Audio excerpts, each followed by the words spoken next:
Brangiai sveikinu visus su šventom Velykom, su Kristaus prisikėlimu, kuris yra ir mūsų prisikėlimas. Linkiu visiems atvirų širdžių priimti didįjį slėpinį, mūsų tikėjimo slėpinį, Kristaus viltį, meilę ir dovaną kiekvienam iš mūsų, nes po kančios, paniekinimo, skausmo ir mirties Jėzus yra gyvas. Meilė, gyvybė, viltis yra nenugalimi. Ir tikrai visiems dėkoju už jūsų tikėjimą ir atvirą širdis ir linkiu būti prisikėlimo žmonėmis.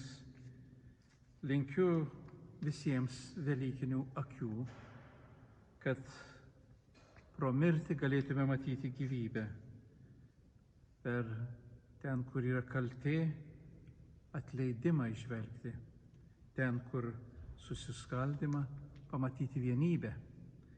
Žaizdose būsimą šlovę, o žmoguje įžvelgti Dievą, o Dieve žmogų, mus mylinti ir pasiliekanti su mumis, o manyje tave.